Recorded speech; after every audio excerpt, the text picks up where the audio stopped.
So again, I say a questionnaire should be designed in a manner that responses can be easily tabulated, analyzed, translated into findings, and recommendations that satisfy your required objectives of the research project. Okay. While designing a questionnaire, one must keep the following considerations in mind. Does it provide the necessary information that is required for the research project? Always keep a topic before you and ask yourself, is this information I need to answer this particular research issue of my research problem?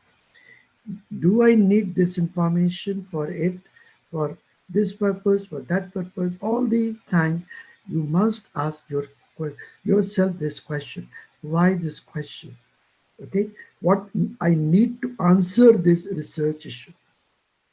Always keep that thing in mind. Okay. Santosh, there are issues of reliability, etc. I think we don't have the agenda for it. Reliability, validity, those issues have to be considered to check the quality of the questionnaire. Okay, sir. But many of the time, those issues can be taken care of if you have properly designed your questionnaire. Okay. Okay, sir. Okay, thank you. Right. So, second thing is it designed for the convenience of the respondents? You should not ask such questions which put respondents in a very awkward position. So you make your respondents comfortable in answering the questions. Okay. Third, does it meet your coding requirement, editing requirement, data processing requirement for your research project? All those things you have to consider, keep in mind when you are designing a questionnaire. Okay. In short, a good questionnaire should accommodate all research objectives in sufficient depth and breadth, speak to respondents in their understandable language, and at the appropriate intellectual level. Okay, so for example, if you go to mall and trying to get the opinion about those people regarding the you know the whether India should go for nuclear power or not, I think they are not they don't have that expertise to answer those questions. So you must ask those questions which you think they can understand and they are able to provide answers for it. Okay. Be convenient to be administered in terms of posing questions and recording responses, and should be filled in comfortable time duration before the boredom sets in, and facilitate coding, editing, data entry, and data processing. All those things, we need for having a good questionnaire. Okay. Quality of data comes through a quality questionnaire that you have to keep in your mind. Garbage in, garbage out. So if you really have a good quality, if you want a good quality data, you should have a good quality questionnaire as well. Okay. So therefore, we have to be very careful in designing a questionnaire, and that's what we are going to discuss and learn in this particular session. So let's see what are the steps which are involved in the development of a questionnaire. Okay. First, you have to specify what information will be sought. And for that,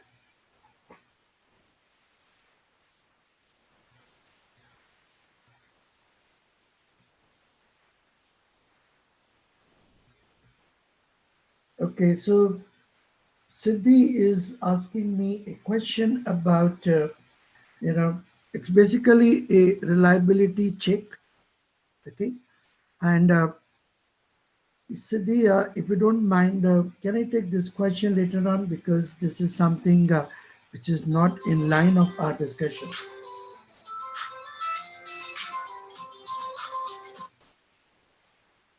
sir मैं थोड़ी देर में call करूँ आपको.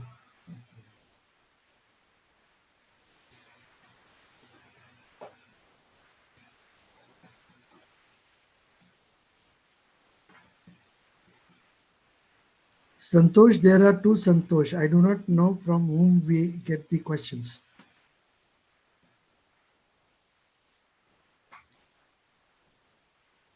I don't know which Santosh is saying that take the questions at the end. I am not the one, sir. Okay, great. Right. The other Santosh, right? So have patience because we also get learning from the questions of the others. So if you keep everything at the end, maybe you lost the relevance of those questions. So I don't mind in answering the questions in between, provided they make sense. Okay. Yes, sir. Specify what information will be sought, and for this purpose, don't forget your objective of the research. Don't forget about your research issues. Don't forget about your title of the research. All those things you have to keep in your mind and decide. I have to answer this research issue, and for that, what information I need. And accordingly, you start asking question about it. Okay, so you have to specify what information will be sought. You must be clear about the information you need to answer your research issues. That's important. If you do not understand your research issue, you may not be able to understand your information requirement. And please, when you do research, be clear about what exactly you want to do. And I know that it requires a lot of time and understanding what exactly we want to do, but that is important. Okay, and you that's important because that helps you in you know connecting between what exactly you want and what actually you get. Okay, don't try to extract that information which respondent hesitant in providing. Either it is too confidential or too private or too personal to be shared with any other person.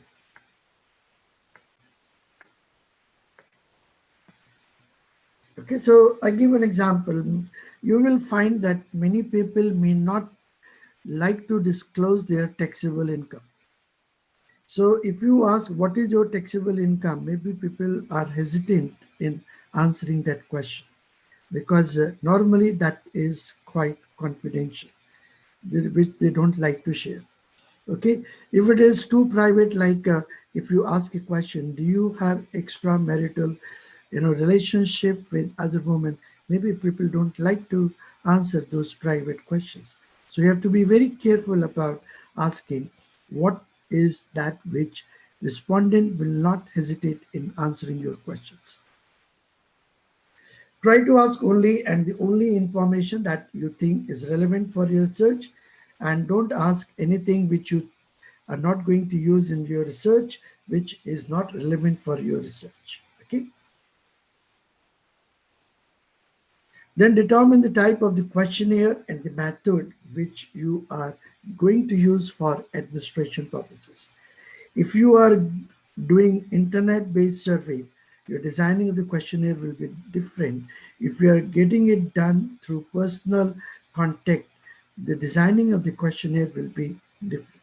So you have to, decide what is the way you are going to, you know, the going to conduct the survey, and accordingly you design it.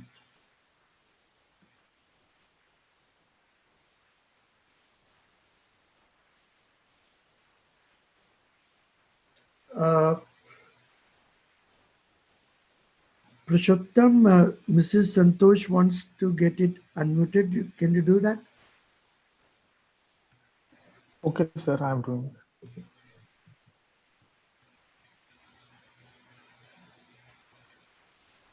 Mr. Santosh. Okay. Is Who research is sir? Mr. Santosh or someone else, Mrs. sir? Mrs. Mrs. Yes, okay.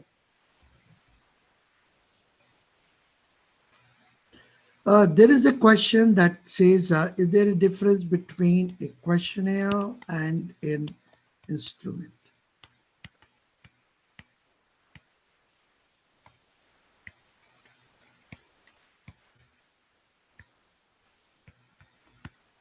Can anyone of you would like to respond to it?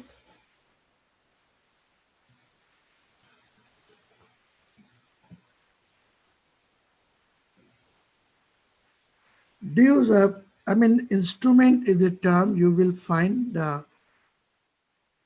those who are in OBHR area, they use the term, or in psychology, for example,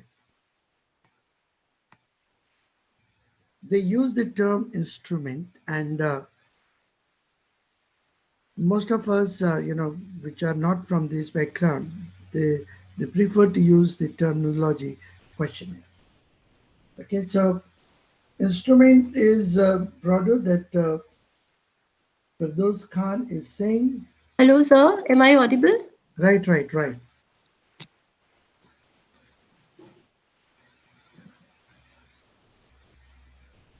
Any one of you, even list of questions in semi-structured interview can be an instrument.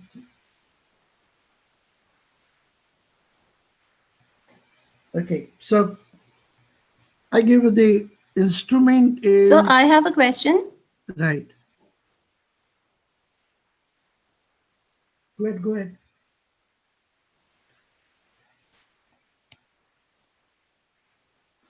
Instrument is something which helps us in developing a scale to measure something.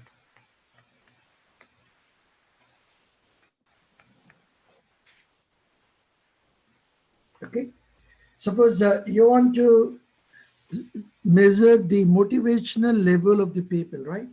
To measure that motivational level, you need some scale. And to develop that scale, you need an instrument. And that instrument comes in the form of a questionnaire. Okay. So those people who are developing a scale to measure something like motivation, commitment, okay, they are normally called questionnaire as instrument. But if you are not measuring something, but you are collecting information, say about the family consumption, family income, then that's not the instrument, that's a questionnaire. So question is a broader term, and if that questionnaire is designed to develop a scale to measure something, that is called an instrument. Okay, so that's the way we make a difference between a questionnaire and an instrument. So I repeat, instrument is used to develop a scale. And people have developed a scale for measuring IQs, for example, measuring customer satisfaction, for example, okay? And they are doing it through questionnaire. But every questionnaire will measure something or developing a scale to measure something that may not be there. And therefore, questionnaire is a broader term and that may include instrument also. Okay, is that clear, Santosh?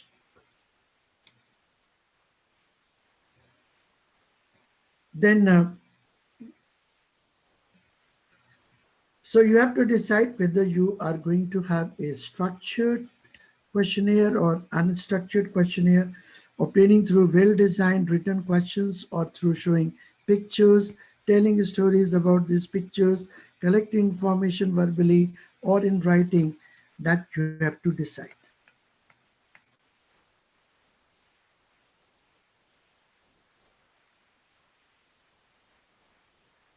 Dr. Mishra is saying we use predefined instruments in psychology, but many times, Mr. Dr. Mishra, you have to create a new instrument. If you find that there is a problem in the predefined existing instrument, then you may develop your own, and that will be also a instrument. So instrument depends upon how you are going to use, what purpose for you are going to use it.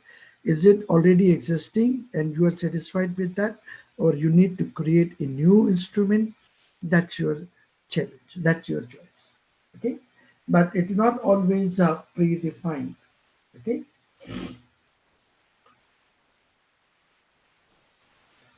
uh, Shamshadi is asking about, can we talk about the development of the instrument? Sorry, this session is not meant for that. So I'm sorry, I'm not going to discuss that with you people. Okay. You have to also decide whether the questionnaire will be administered by self, by hired persons, by some agency, through mail or telephonic interviews, through internet or email. Whether interviews will be conducted in phases. Okay, you have first round. Let's say, for example, many times you will find some companies are doing surveys and conducting interviews in phases. So for example, if a company detergent powder company wants to launch a detergent powder, and for that they want to get the experience of the customer, so what they can do, in first week they can give you the detergent. In the second week they come up and ask you to use it. In the second week they come back again and ask your responses. So in that case, they are doing, the interviews in phases. In medical sciences, they give the medicine, right? And at that time, they ask so many questions, your age, weight, BMI, and all that. And then after that, some after the treatment, they again come back to you, ask questions about your health, etc. In that case, you're doing the interviews in phases.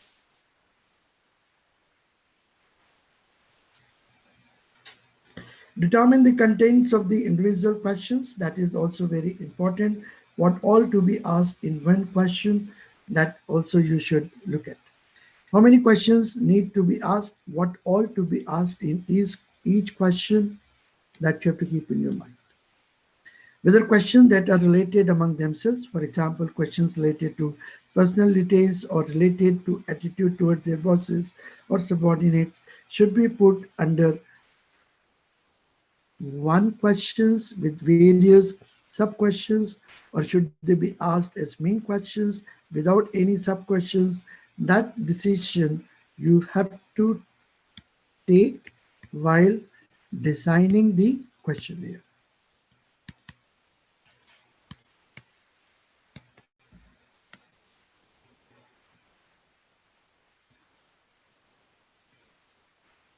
Okay, so not try to ask so many things just in one question. Make it a point, one question, one piece of information.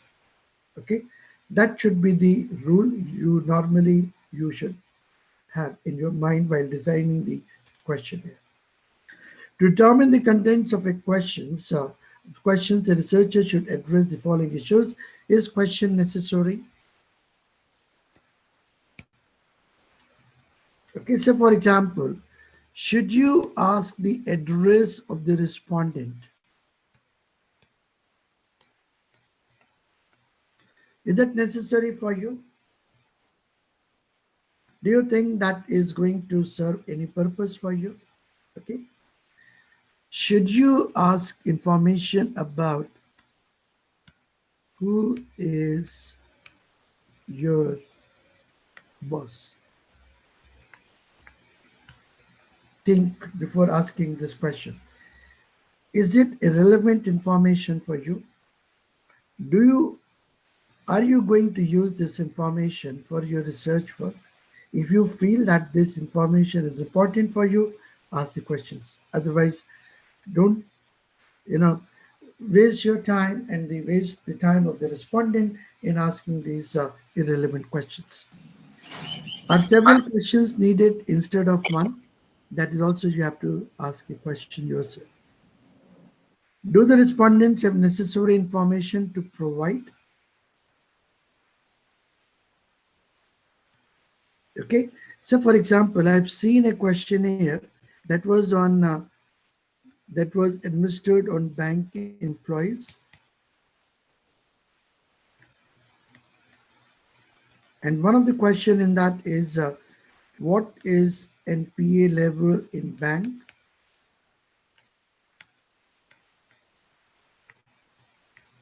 and they have given ranges.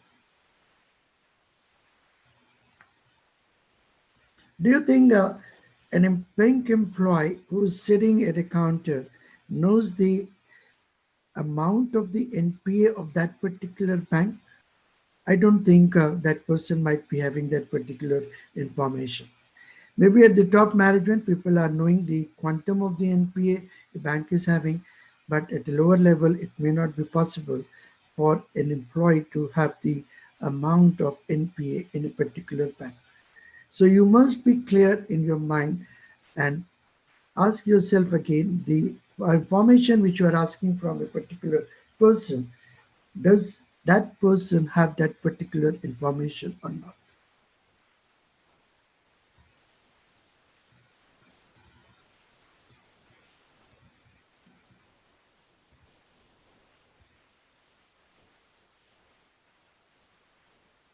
Uh, Nigiji asking for the literature, etc.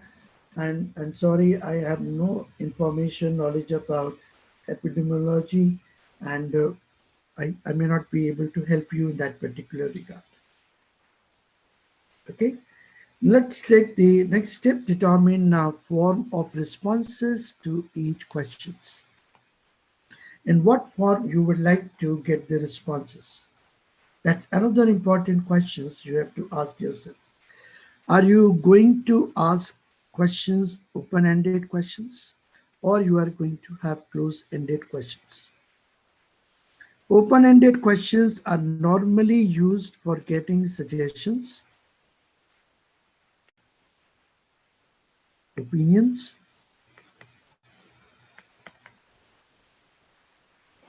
okay? And it is very difficult in processing open-ended questions. But if you have a close-ended questions, then we are restricting the choices and asking the respondent to select one of them. So coding of a close-ended question is very comfortable. Analysis, processing of the close-ended question is also very comfortable. But the Sir, limitation of it is that you restrict options for the respondent. Okay? sir, can you To give some take care, examples of open-ended and closed-ended questions? I give it. So close-ended questions, to take care of the limitation of the limited options, you normally add others. Okay, so you have a list and then you say others. Okay, and accordingly you find that nothing, no response is missed. Okay, should close-ended questions be in the form of dichotomous questions or multiple choice questions? That you have to take. Dichotomous means yes, no, agree, disagree.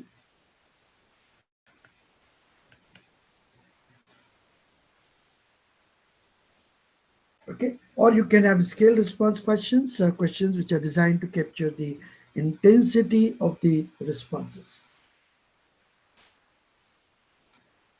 Open-ended questions like do you think the most do you what do you think is the most in need of improvement in the present system of billing at MTNL?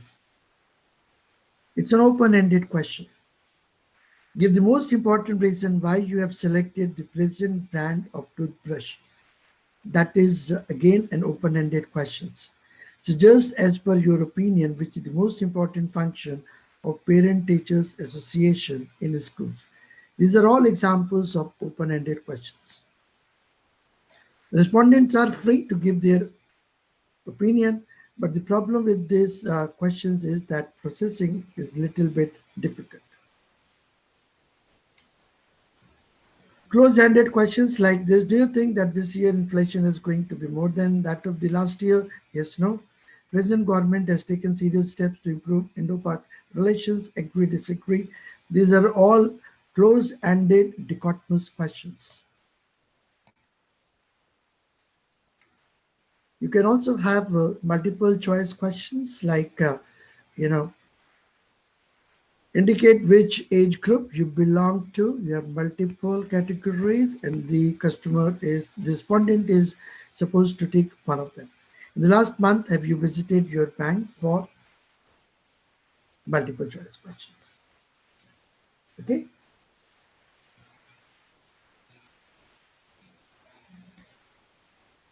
Then also we should be very, very particular about wording of each question. That's very, very important. What happens, what I have seen, that the researchers are working on their project, on their problems, and that problem is in their mind all the 24 hours. So because he's working on it, so or she's working on that particular research topic, so so many things in his or her mind is there, and that person start taking them granted without caring whether the person before him or her understand in the same way as the researcher is understanding. Okay. And many times I got a call from my students, and they started talking about their problem. I say, hold, I don't know what you're talking about, because what you think, and it is not necessary that I'm also thinking the same way. And therefore, when you ask the questions, you should be very particular about the terminology which you are using in drafting your questionnaire.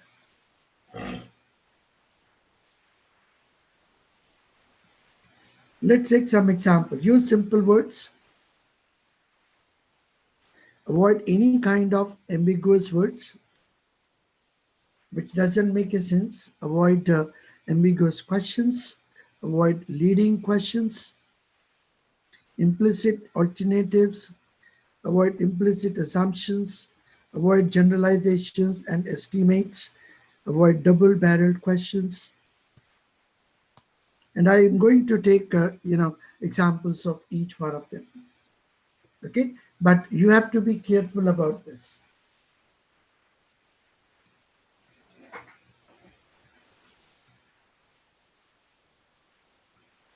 Neeraj is asking how to analyze open-ended questions. Open-ended questions, what you have to do is first you make a list of those all responses.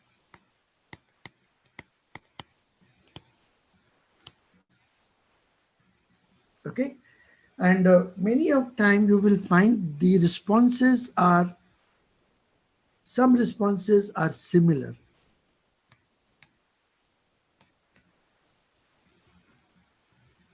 Okay, so for example, I like taste of particular drink. Okay, another response is drink taste, drink is tasty, like this. So you'll find that certain responses are similar in nature. Group them because they are giving you same information. So like this, what you do, all open responses will be grouped. And when they are being grouped, you can give a code to them. And once you get a code, then you can do the processing. That's how we, do the analysis of the open-ended questions. List all similar responses, group, give the code, and then you can do its processing. Okay.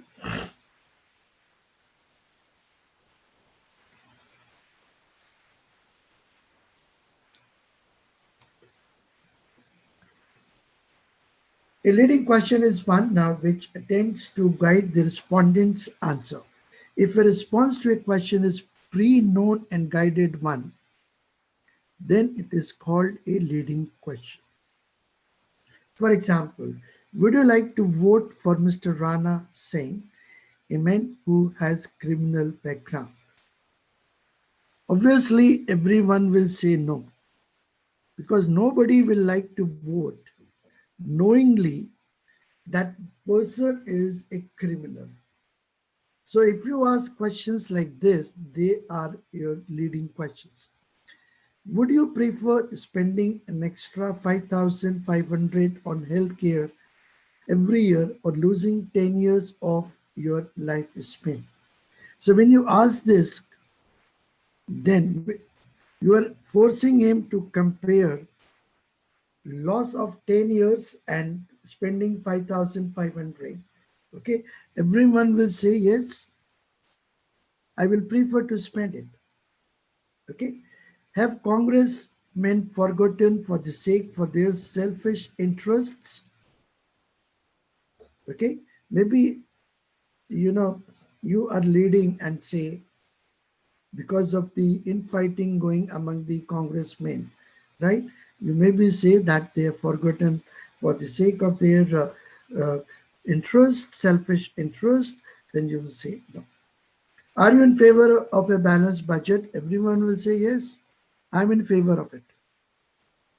Many times they say that yes, we are in favor of a balanced budget. So when you force a you know guide a respondent to answer a particular response, that is called what is called a leading question.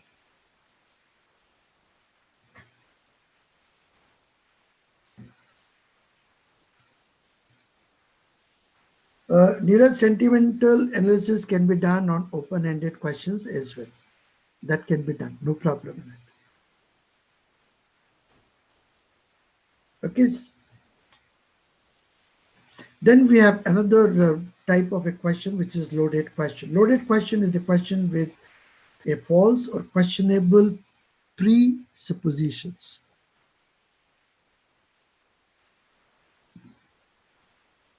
And please appreciate the difference between a loaded questions and a leading question.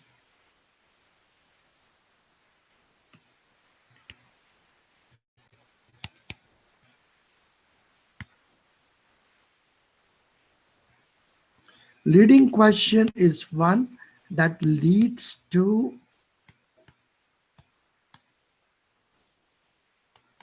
a known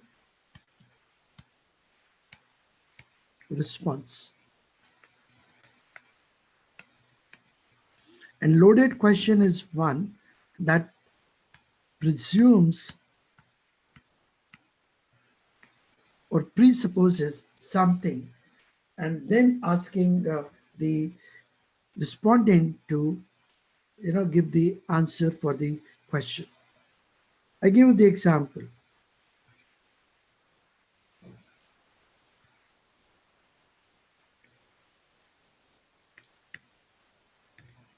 The government should provide scholarship to poor students. Yes, no.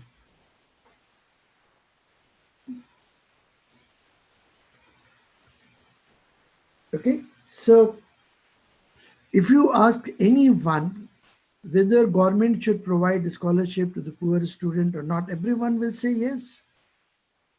Why not? Poor students deserve scholarship and government should provide it. So response to this question will always be yes, and that's a leading question.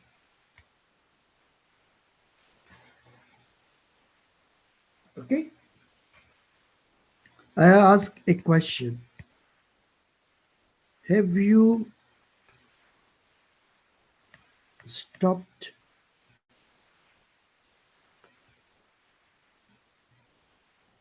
smoking? If you ask this question, have you stopped smoking? What does it mean? I'm assuming that you smoke and now you have stopped it. Okay, so there is a presumption that you smoke, and that's why we are asking a question for you from you. And this kind of presuppositions involved implicitly in a question, they are called loaded questions. So now I think you are clear between a leading question and a loaded question. Like, have you stopped beating your wife? So somewhere I'm presuming that you beat your wife, and now we are asking you whether you have stopped it or not. Okay. Do you feel happy with the mess you have created in the meeting? That means I'm assuming that you have created mess in the meeting. Okay. So these kind of questions are called, loaded questions because they are based on false or questionable presuppositions. Okay. Then in your view, which diet? Diet is a complex word. It's not an easy word, though it means a pair, but normally people don't understand what is this diet is and try to avoid this. Okay. Do you think that other people would enjoy the book? Can you see the problem in it? What's the problem in this question?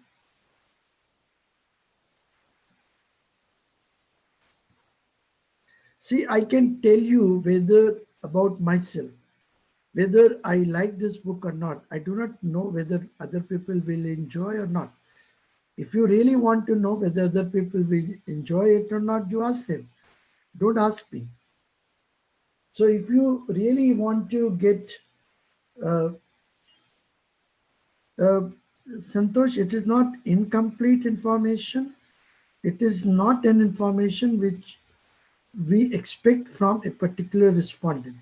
One respondent doesn't know about whether other people will, you know, enjoy the book or not. I can give response with respect to me. I cannot talk about, whether the feelings, emotions of the other people. Do you think that a company with a PTI of more than 500 crores in a year should be considered as a large scale company? I don't know how many of you understand the terminology PTI. Right. Deepa is saying PTI is not clear, right? But actually, that respondent was talking about post tax income. So please don't use those abbreviations in your questions, which cannot be understood by the respondents. All those things you have to keep in your mind while designing the questionnaire. Then determine the sequence of the questions. So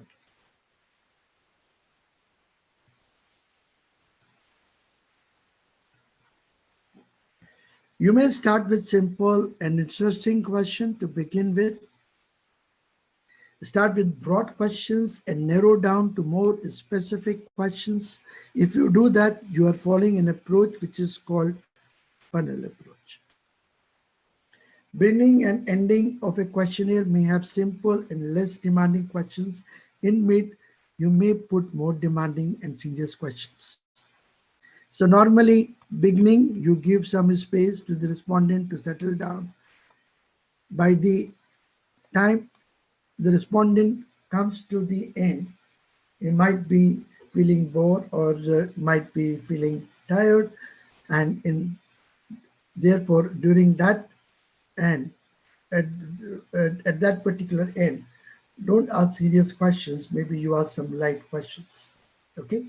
Ensure proper placing of branching of questions so as to ensure proper skip pattern. Say for example, if you have a car, then go to question number 10, otherwise go to question number 15, like that. That's what I mean when I say skip pattern. So what is relevant for one, you must tell the respondent. Okay. If you have a car, answer this. If you don't have a car, answer this. Okay. So that things do not get mixed up. Place difficult and sensitive information at the end of the questionnaire. And normally personal information is put to begin with to gain the familiarity with the respondents. But these are all suggestive. You have to take final call about the sequence of the questioning depending upon your uh, problem and research requirement. Uh, Funnel approach means you start with broader questions and then come narrowed down specific. So to begin with, you ask some broader issues and then narrow issues. Suppose we are studying the investment behavior of the people, right?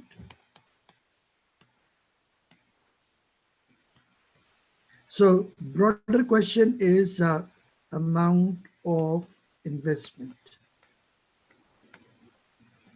And then you ask a specific question where you invest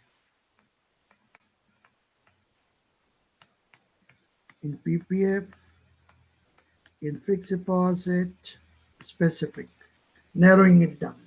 So if you follow this approach, Kuljit, that is the funnel approach.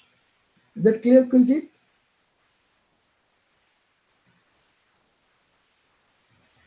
Shital is asking how to handle the problem of the non-respondents. A, a person who is not a respondent, why should I care for him? We should care only for the respondent because they are part of my sample. And anyone who is not part of my sample is not a respondent. So I should not worry about that particular person.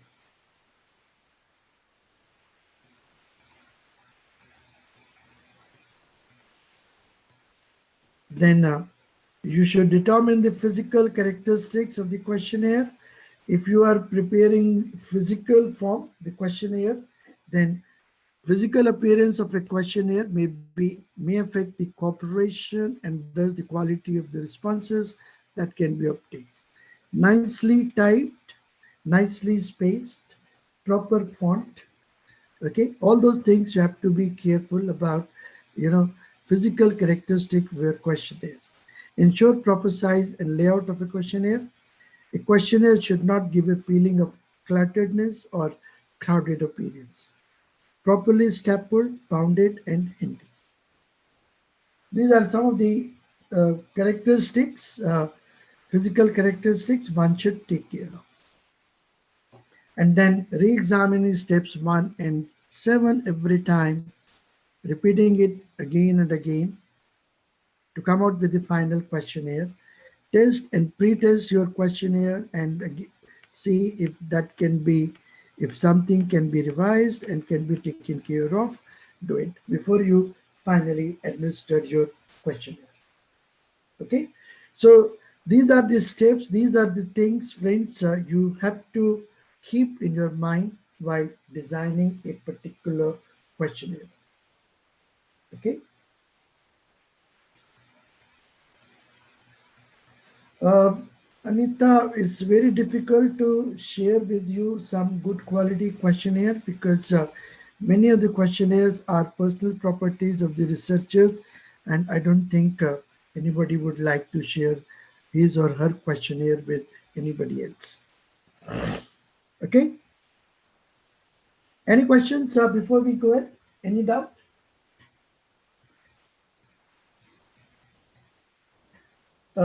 Andita,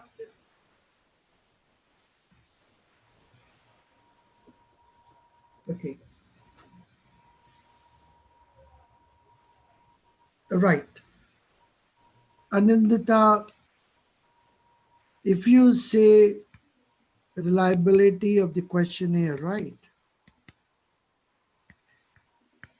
And after pre-testing, you find your questionnaire is reliable. But what about the validity of the questions? It might be possible that you check for reliability, but you have not checked for the validity of the questions. If validity is not checked, even then your questionnaire will not be the right or the correct questionnaire. Okay, and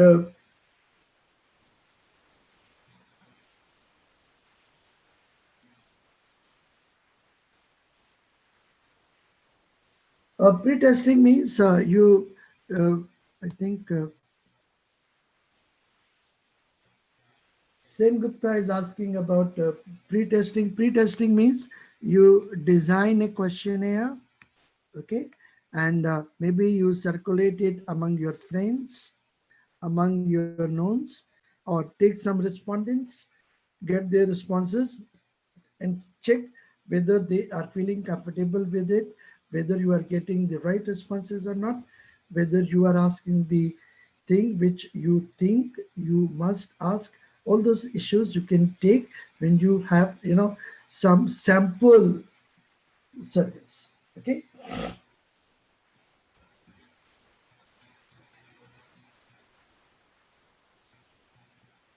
Neeraj is asking me to find the impact of the economic policy, which kind of questions we have to use, open-ended or close-ended. Neeraj, it depends upon your purpose. Okay, so for example, if I want to find out what is the impact of the RBI monetary policy on banks, profitability, in that case, I don't require any questionnaire. But if you want to find out the impact on the policy of the upliftment of the rural people, maybe you ask there and talk about the close-ended questions. But if you want some suggestions from those people about economic policy, you can take the open-ended questions as well.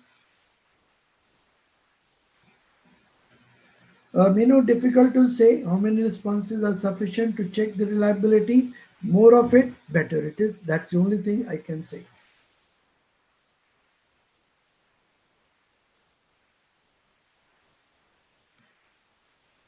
Vartak is asking, uh,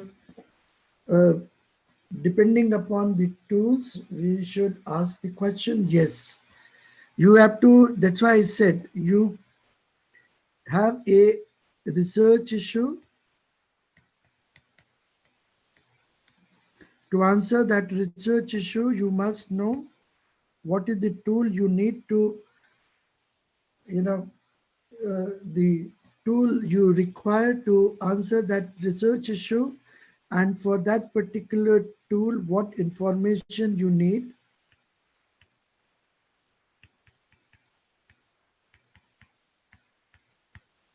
and accordingly you should get the you should ask the question. So for example, do you agree? Yes, no. To what extent you agree? And then I give a scale 1, 2, 3, 4, 5. Okay. Now it depends upon you what is the tool you are going to use Okay, and accordingly you have to see whether you need this information or the scale information. This is nominal data. This is your ordinal data.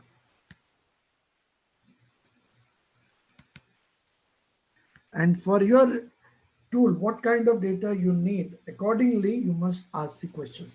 So yes, it is the tool that also helps you in asking the, in designing the questions. Okay, so friends, let's take some interesting cases in the designing of a questionnaire, and the purpose of sharing this is to help you to learn from the mistakes of the others.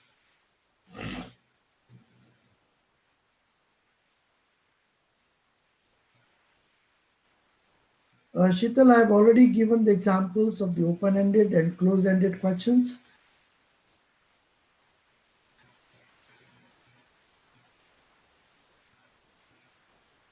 So, Bino is asking, if my study is area specific, then why you are asking questions about the place? Because you know the place yourself, so why need to have that particular information? Don't do that. Uh, then the M20, I don't know, is that M20? Funnel approach is normally used, but again, it depends on the purpose for which you are going to use the uh, questionnaire and for what purpose you are going to use the data. And let's take some interesting cases in the questionnaire designing, and that will also help you in getting insight what should be asked in a questionnaire.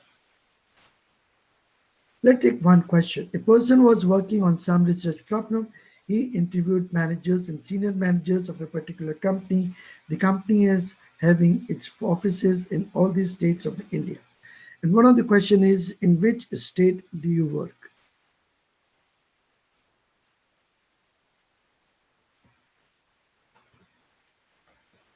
Sanjit is asking what is nominal data and ordinal data. Can any one of you answer that question? Nominal and ordinal data?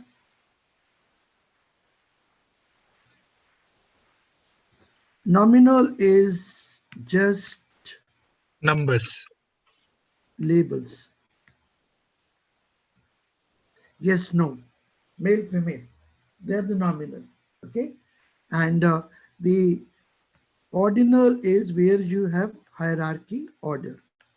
You can put them either in ascending order or you can put them in descending order. Okay.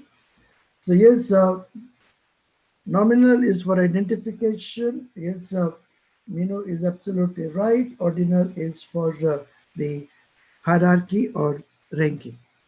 Okay. So can you, do you see any problem in this question? In which state do you work? I don't know whether you are able to appreciate that problem, but when the researcher get the responses, the researcher was shocked to go, shocked to get those responses. You know, they say we work in the state of the confusion, denial, disgusting, frustrating. The question was which state of India, okay, and people understood as in which state, you know, the physical state in which they are working. So be careful about this. Suggestions may be in which Indian state do you work. That will avoid this kind of responses. Second question. Related taboos of smoking behavior and related taboos in Indian society. And he wanted to know whether the respondents during wanted to know from the respondent whether during prayer or puja worship time smoking is considered as sin. Is it all right to pray while you are smoking? Can you imagine what is the problem with it?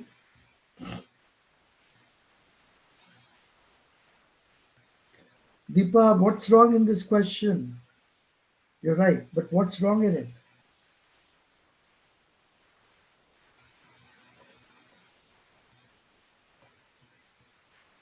See, is it all right?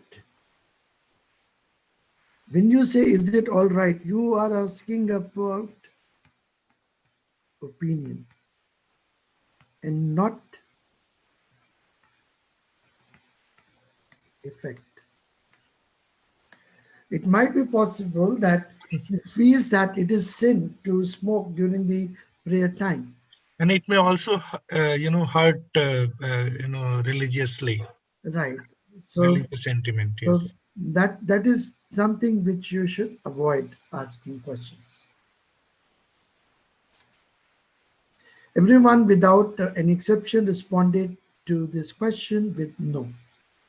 Because nobody will say it's right.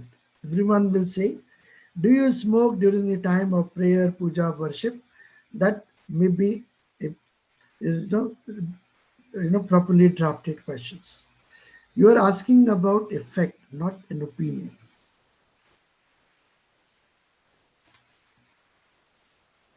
Do you read newspaper? Can you imagine what's wrong in it?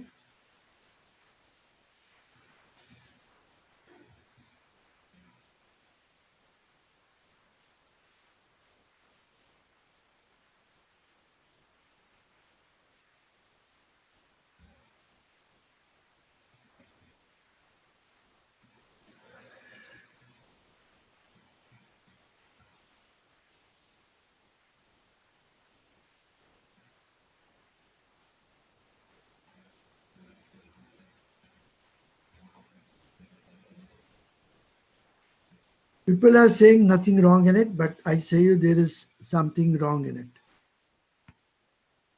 You should attach some frequency. When you say, do you read? I say I read, but I read once in a year. If somebody asks me, do you read newspaper? I say yes, but I read once in a month, once in a week, and that's only on Sunday.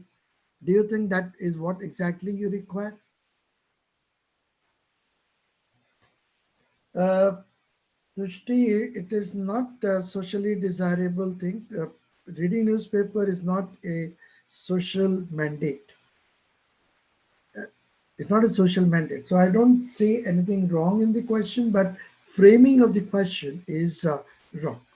When you ask, do you read? You should also ask how many times you read in a week or in a month or in a year, something like that. Do you read newspaper daily, for example, regularly? Those things you have to add into it. Otherwise, you will not get. Almost everyone said they read newspaper, while you was having an understanding that a large number of newspaper readers read rarely newspaper. So maybe how frequently do you read newspaper in a week, or do you read newspaper on a regular basis? That's how you can design this question. Yes, Sangeeta, you're right. How frequently you read newspaper, but you say frequently in a week or in a month that you have to add to it. Okay.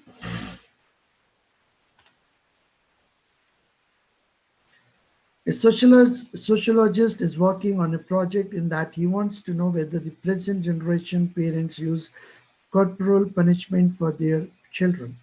And he asks, do you hit your child? Everyone will say no. It's a leading question.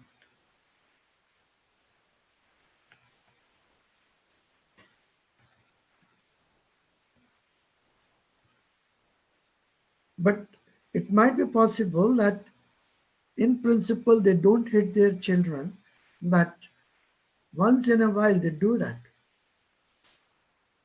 So as a parent, do you use some form of corporal punishment for your children?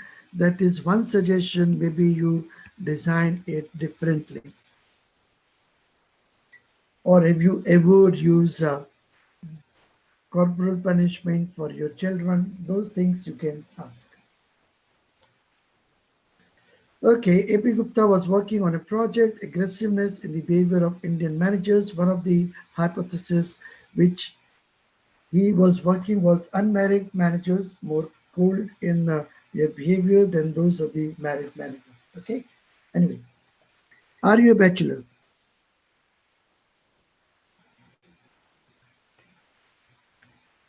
Do you see anything? interesting in this question? Deepa, what's wrong in it? Bachelor of Commerce. It should be the marital status, marriage status. Bachelor is an informal term. But let me share you. People say, yes, I am Bachelor of Commerce. Yes, I did my Bachelor in Psychology. Yes, I am a Bachelor from Punjab University. So you have to be very careful about the drafting of the questionnaire. And better maybe you are talk about the marital status, married or unmarried, or are you married?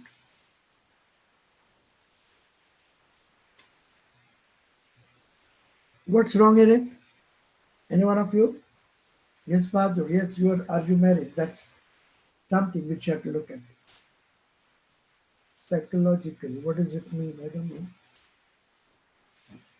Sanjit, 1 and 2 are similar. Okay, right? Option is exhausted. Sorry, Rachna. Option is not exhausted. Whenever you give such kind of options, two things you have to keep in mind. One, they should be exhausted,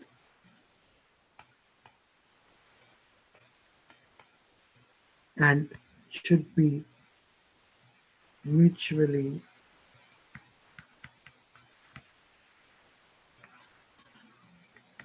exclusive, no overlap.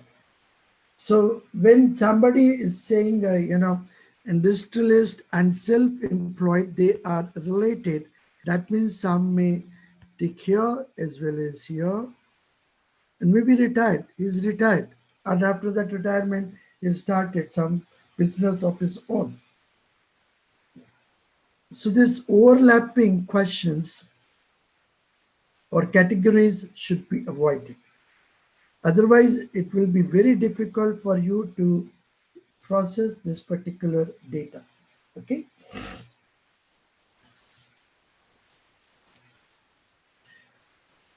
Right. So many people responded as industrialist, as well as self-employed, retired, and self-employed, and we must avoid this kind of overlapping categories.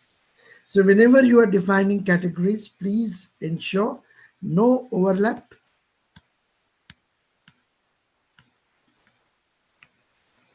And second, exhaustive.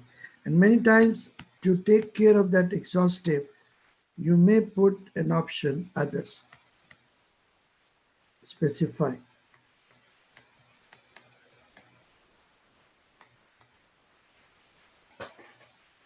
Okay. Right. Look at this. What's the problem in it?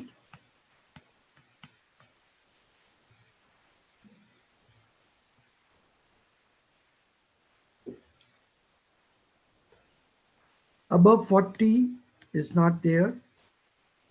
Suppose somebody is 20 years of age, where he should put here or here.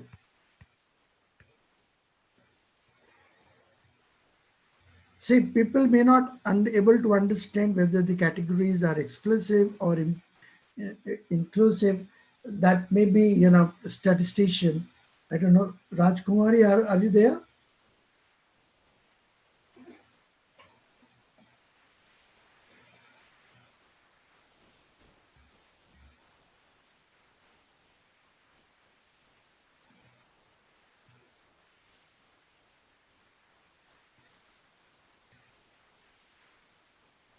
Okay. So try to avoid this kind of expressions because people may not be good at statistics. They understand what is mutually exclusive, sorry, what is inclusive class interval or exclusive class interval. Better is you say 16 or less than 20 so that no confusion is there. Okay. If you make a classification of 21 to 25, 26 to 30, for example, still you are in trouble. If somebody is 25 and a half year, where you will put that age?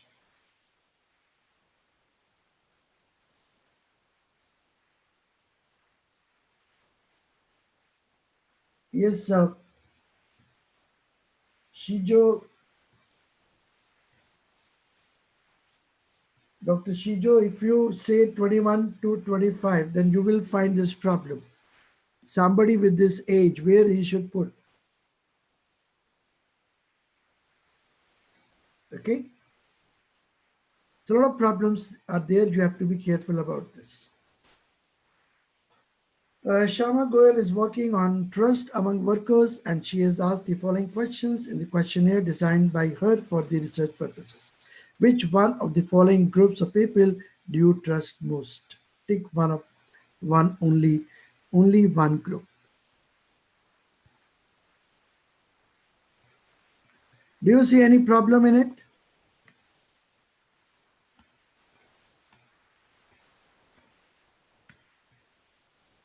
People do you trust most?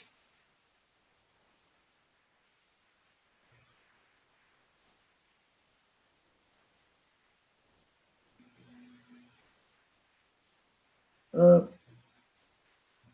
yes, it may be possible that I'm trusting, more than one group, but the question is trust most. That's the issue. When you say most, of course, you have to take only one of them. So that's not the problem. Yes, M20 is right. Everyone will say we trust our family members most. And that is what we say when we talk about leading question. It will lead to a specific, you know, the response. Nobody will say that we don't trust our members of family most. Everyone will say we trust our members of family most. And in fact, everyone of tick to this. Uh, Another Rajiv Saxena is doing a project on customer satisfaction, a case study of Indian Railways, and he asked a question. Generally, when do you go to a railway station?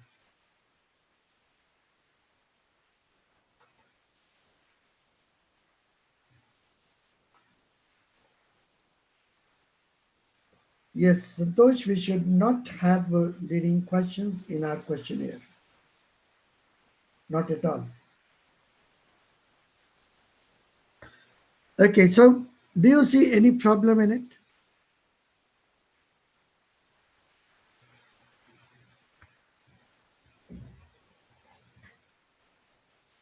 Option A, when you travel from one place to another place. Okay, That's right. Renu saying is absolutely right. But the problem is, do you see a problem in asking such questions? The logic which we use in social sciences is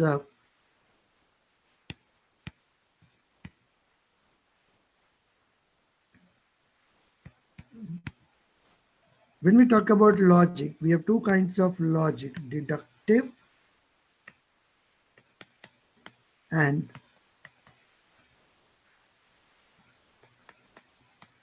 inductive. Okay, so what kind of logic you will find mostly people are using in the social sciences? I hope you understand between difference between the deductive logic and inductive logic. Renu, I'm not talking in that context. Logic is only for traveling purposes. No, I'm talking about scientific logic, deductive and inductive. Deductive logic is it moves from specific, sorry, general to specific. Like uh, all all you know all stars are stationary. Sun is a star, therefore sun is stationary. If you apply this kind of a logic to derive conclusion, that's deductive. Inductive is you have a sample, and from sample we are inferring for population. That means we are moving from specific to general.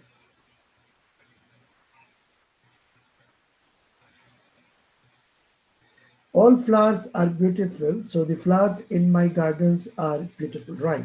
That's the example of deductive logic. But when we talk about inductive logic, that means we have, some specific thing, and from that specific thing, we are trying to generalize for, you know, population. Most of the time, you will find in social sciences we use inductive logic. We move from specific to general. We never move from general to general. Please understand. You cannot get the general response and try to generalize it. You have to come out with the specific response, and from that specific, you generalize that. So if you ask generally, when do you go to a railway station? Everyone will say for travel from one place to the other place. But that's not the reason of visiting a railway station. Maybe some people are going to have a ticket book. Maybe somebody is going to see off their relatives and all that. Okay. So you have to be careful in asking. Don't ask something in general. From general to general, you cannot reach. From specific to general, you can reach. So they go to the station generally when they have to travel from one place to the other, and maybe your last visit a railway station was with an objective, and that may give you the right response. Now let's take some more cases of the how much of your daily office time as a percentage do you spend in ERP transactions reports in PC. Please mark in the following. What's the problem in it? Renu is saying some people go to station for smoking. That's not socially desirable. ERP, okay, people may not be able to understand ERP,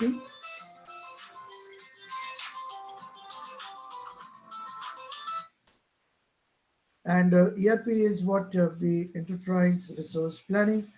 The problem with the scale, if somebody puts a tick here, tick here, tick here, tick here, tick here, how you'll code it? Codification will be a serious issue with this particular kind of scale used. So please avoid this where you will find a lot of problems in coding. Look at this.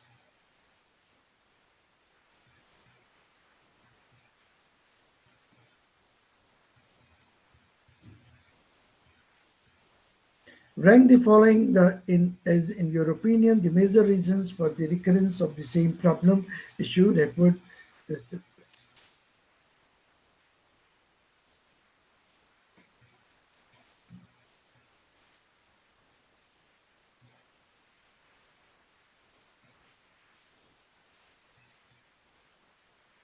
Any one of you?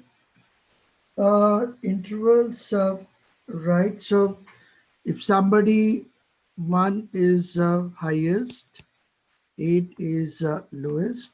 If somebody says two, somebody says five, somebody says six, what they will mean?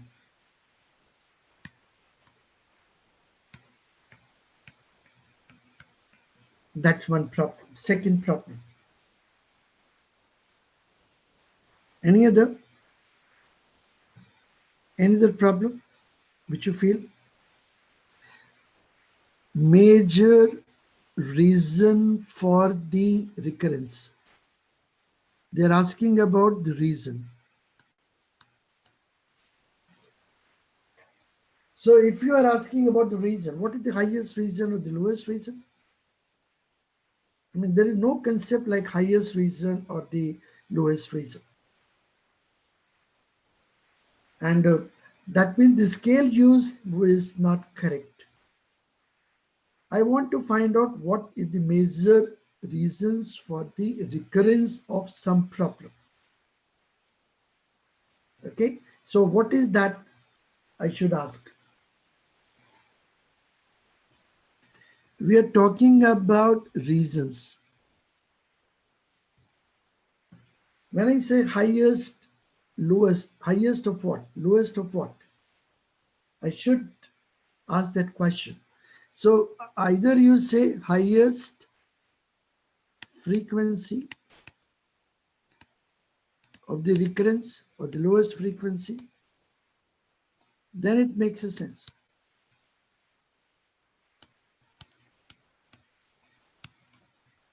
If you don't mention it, then respondents may not be able to understand it.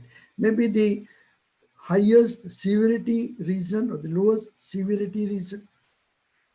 Okay, priority wise, what is that? Respondent may get confused, and therefore you have to make it very careful. Look at this example, typical example, problem example. And all these examples I've taken from the thesis of the people which have come to me for review.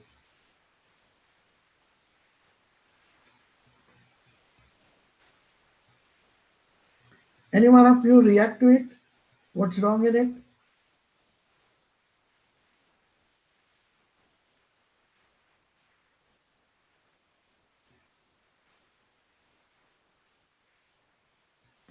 They are all caps. That's true. That's about the physical appearance.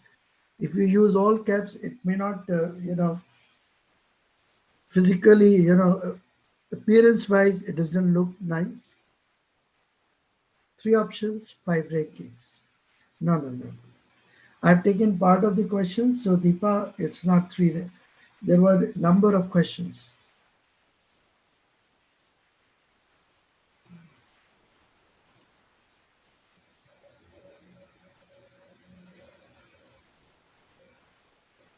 I think you people are missing out. I have highlighted this point where one is the least valid reason and five is the very strong reason. I'm not caring for the spelling mistake, etc., because that can be taken care of. Fundamental, you have to be, this. What's fundamentally wrong in it? They're using a scale which is going from 1 to 5. Okay, 1 is least valid. They're talking about validity of the reason. That means they are measuring the least validity of a reason. And on the other end, they are measuring the strength of the reason. And validity and strength, they are not at the same continuum, they are at two different continuum. Validity continuum is separate. Strength of the reason is on a separate continuum. And that's the problem with this. The scale is not properly designed. If you design a scale, it should be a continuum, okay? And that continuum should represent different shades which you are trying to measure. Here they are trying to measure the validity and the strength, which are two different characteristics, and that's the problem with it. Look at this. Darinder 5 minute दे दो मेरे को, ठीक है? हाँ, हाँ. Sir, we wind up in another 5 minutes, sir. Yes, yes, yes, yes, Thank yes, you. Thank you. always. What kind of advertisement do you like? Please rank per your reference. And no mention of rank. What is one, what is two, what is three? Nothing is mentioned. And that's the problem with these questions. Look at this example. Yes, sir. Look at this. Strongly agree, agree, can't say, disagree, strongly disagree. Do you see any problem in it? The scale which is used is a scale for measure degree of, you know, agreement. So at one end you have strongly agree and another end strongly disagree. Code is missing up.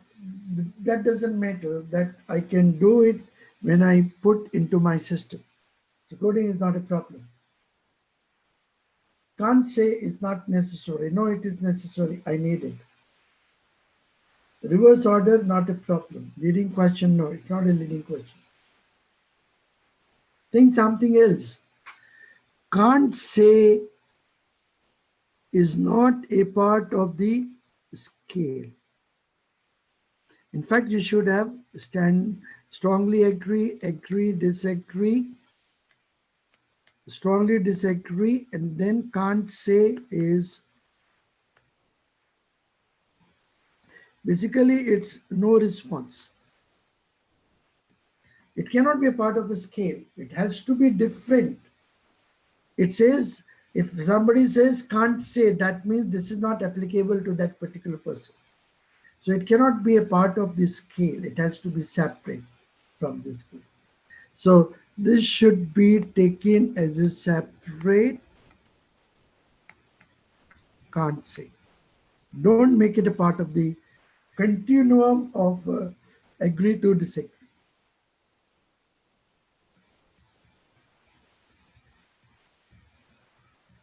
We should include neutral, but that neutral will be neither agree nor disagree, but you cannot say can't say. Neutral doesn't mean that can't say. Neutral you can have, no problem in that.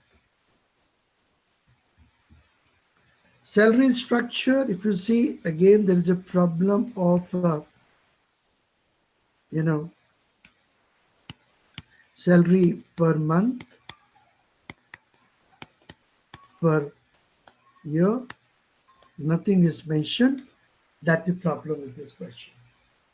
Okay?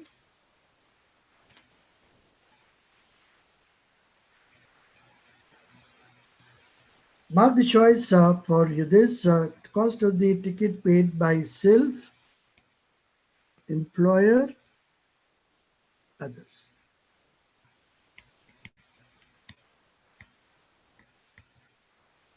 Which ticket?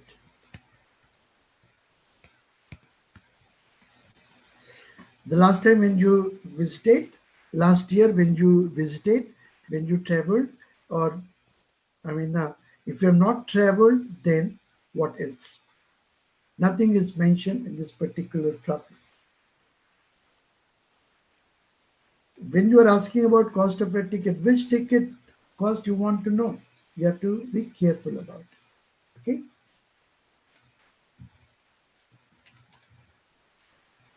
Suppose you come across an issue or a problem while using a new system of information evaluation and it is subsequently solved.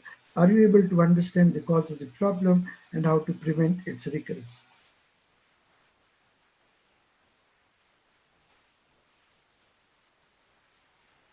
Yes,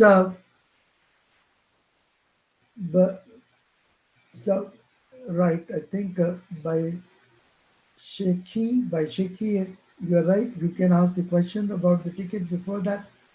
Two-sided question one. I don't know what do you mean by two-sided. Two questions. Yes. You know, you're right. Too many questions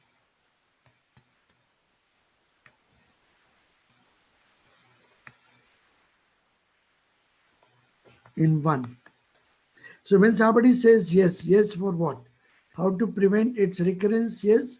Solve? Yes. Are you able to understand the cause? Yes. What is that yes stands for? So you have to be, you should not ask many things in one question. One thing, one question. That is something which you have to keep in your mind. Okay? Look at this. Not satisfied, somewhat satisfied, highly satisfied. Inadequate, somewhat adequate, adequate. No interaction, little interaction, good interaction. No support, moderate support, good support, excellent support. You know what the problem with it? Too many scales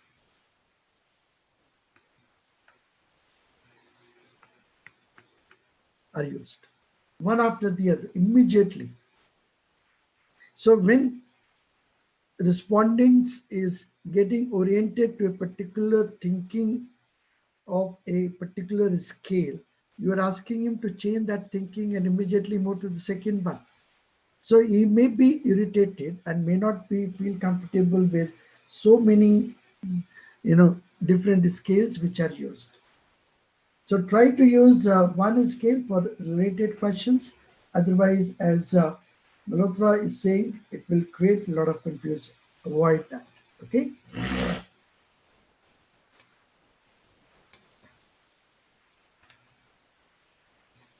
Look at this.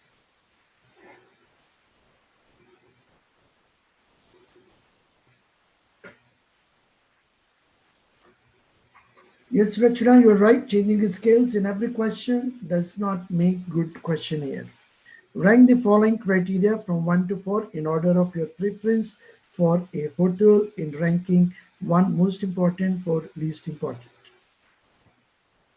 And friends, please understand the difference between rank and rate. It might be possible that all are important for me. All are very important for me.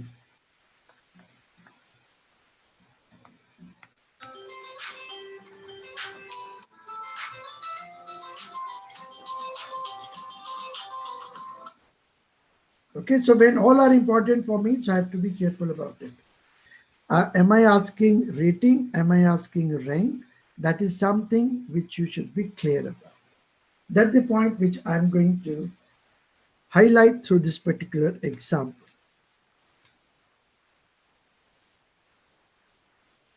Your child makes friends with others easily, right? Look at this. Is your child shy? What should be the response of this? Is your child shy? The answer will be either yes or no. The response cannot be strongly agree, agree, not sure, disagree, strongly disagree.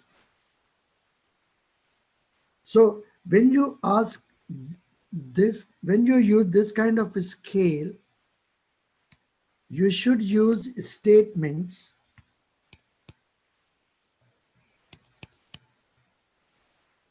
and not questions.